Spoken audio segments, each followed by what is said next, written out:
আমি এখন দাঁড়িয়ে আছি টাঙ্গাইল ডিসি লেকের সামনে। এখন আমরা কিছু ওয়াটার বডি সম্পর্কে জানবো। আমরা সবাই জানি হ্রদ ইংরেজিতে বলে লেক। হ্রদ ইংরেজি হলো লেক, আবার রিভার মানে নদী। তাহলে ছোট নদীর ইংরেজি কি? ছোট নদী ইংরেজি হলো স্ট্রিম অথবা ব্রুক। ব্রুক আর স্ট্রিমকে আমরা ছোট নদী বলি।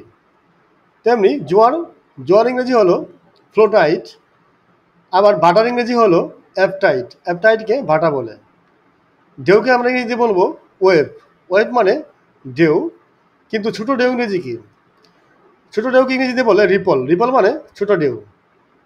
তেমনি সাগরকে ইংরেজিতে বলে সি। মহাসাগরকে বলে ওশন। এবং বেকে বলে উপসাগর। বে মানে উপসাগর, যেমন বে অফ বেঙ্গল। উপকূলকে ইংরেজিতে বলে কোস্ট। কোস্ট মানে উপকূল। তেমনি সমুদ্র তীরকে ইংরেজিতে বলে সিশোর। সিশোর মানে সমুদ্র তীর।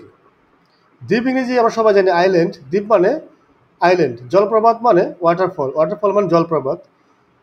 ট্যাঙ্ক হলো জলাশয়। জলাশয় ইংরেজি হলো ট্যাঙ্ক। জলাশয় ইংরেজি হলো ট্যাঙ্ক।